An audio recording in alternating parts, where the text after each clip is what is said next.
You're sitting in your car in the hospital parking lot. It's 7 p.m. On paper, you've arrived. You're a specialist in Chicago pulling $380,000 a year. You've got the leased German SUV, the kids are in the right private schools, and your mortgage is a cool $4,200 a month. But you aren't turning off the engine. You're staring at that banking app. The balance is fine.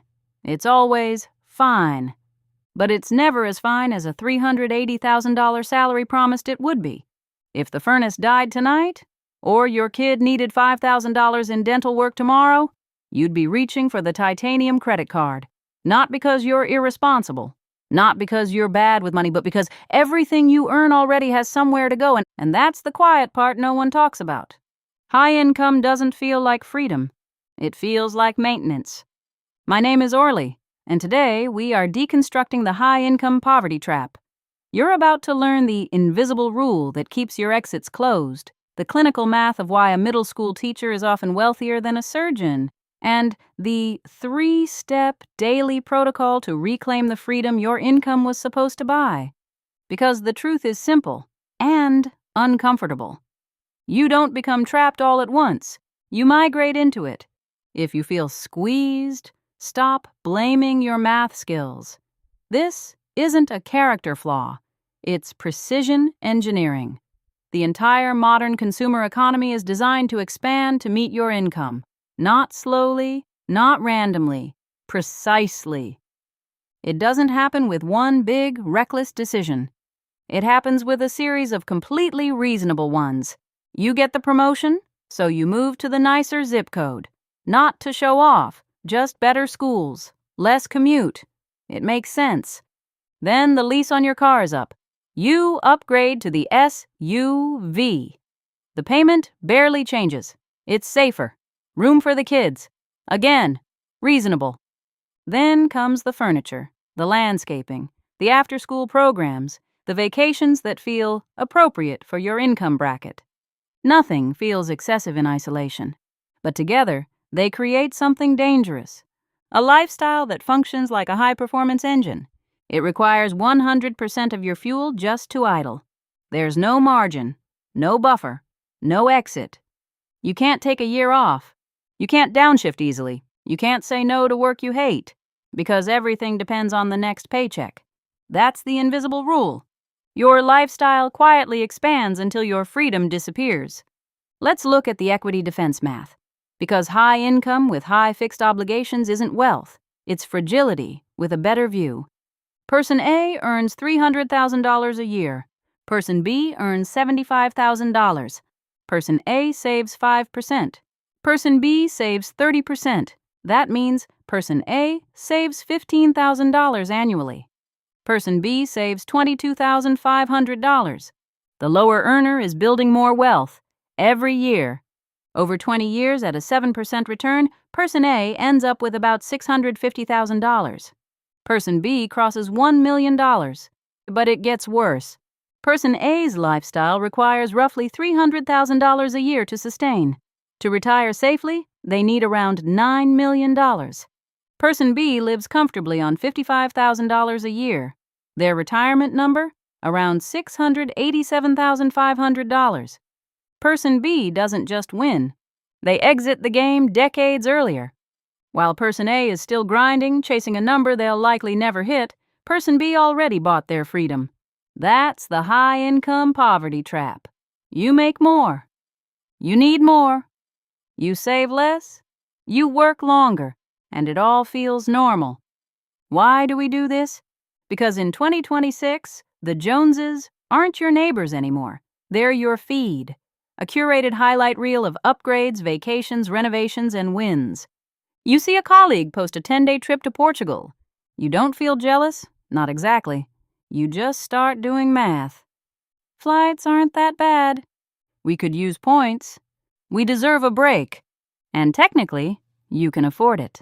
But technically affording it is the operating system of the broke. Because the cost isn't the vacation. The cost is what that money would have become. That $6,000 trip isn't just $6,000. It's $24,000 in 15 years. It's $48,000 in 20. And more importantly, it's the habit. When everything is justified, nothing is controlled. So when your HVAC goes out and your deductible is $1,000, you aren't just paying for a repair. You're spending the next 14 months paying off credit cards instead of investing during the exact window where compound interest works best. That's the real damage, not the purchase, the lost time. Because compound interest rewards consistency, not income. The research on this is humbling. Roughly 80% of millionaires come from middle-class or lower-income households, not because they earned more, because they kept more. They fall into a category called PAWs, prodigious accumulators of wealth. These are the people who keep their parking lot apartments, drive the 8-year-old car, skip the status upgrades. From the outside, they look average. From the inside, their brokerage accounts are quietly exploding.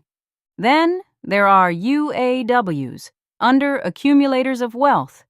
These are the VPs, the surgeons, the high earners, top 5% incomes, but very little net worth.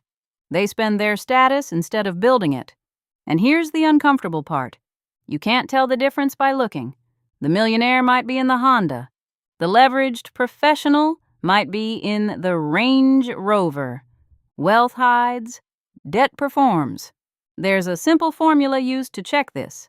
Wealth expectancy equals your age times your pre-tax income divided by 10. If you're 40 making $200,000, your expected net worth is $800,000. Below that, you're statistically under-accumulating. It doesn't mean you're failing, but it does mean your income isn't converting into freedom. It's converting into lifestyle. And lifestyle doesn't compound. So how do you break this? Not with discipline, not with motivation. You break it with a system. Because willpower fails when lifestyle pressure is constant. You need something automatic. Start with the Morning Money Minute, 60 seconds. No judgment. Just look at 3 numbers. Checking, debt, investments. That's it. You're not trying to change anything. You're building awareness. Because when money stays invisible, spending feels harmless. When it's visible, decisions change automatically. Next is the 24-hour wealth capture. Automate a daily transfer. Start small. Even $20 a day. That's $600 a month. $7,300 a year. You won't feel it. But over time, it creates distance. Distance from emergencies. Distance from stress. Distance from dependence. And finally, the Sunset Spending Review. 2 minutes. Scroll your transactions. Label them mentally, intentional or reactive. Intentional is planned. Reactive is emotional. Stress, convenience, fatigue. This isn't about guilt. It's about pattern recognition.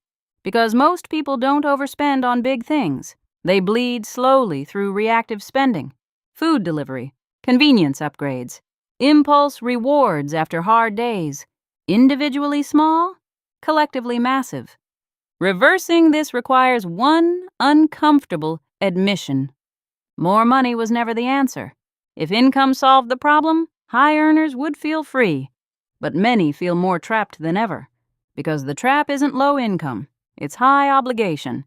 The game changes when you stop optimizing for lifestyle and start optimizing for optionality. Optionality means you can walk away. Optionality means you can say no. Optionality means work becomes a choice, and choice is what income was supposed to buy. Your 60-second commitment starts now. Set an alarm for tomorrow morning. Label it Money Minute. Most people will watch this, nod, and go back to being rich on paper. But a small percentage will set that alarm. A year from now, the gap between those 2 groups won't be small. It'll be a chasm. One group will still be maintaining a lifestyle. The other will be quietly building freedom. The system is in your hands. What happens next is up to you.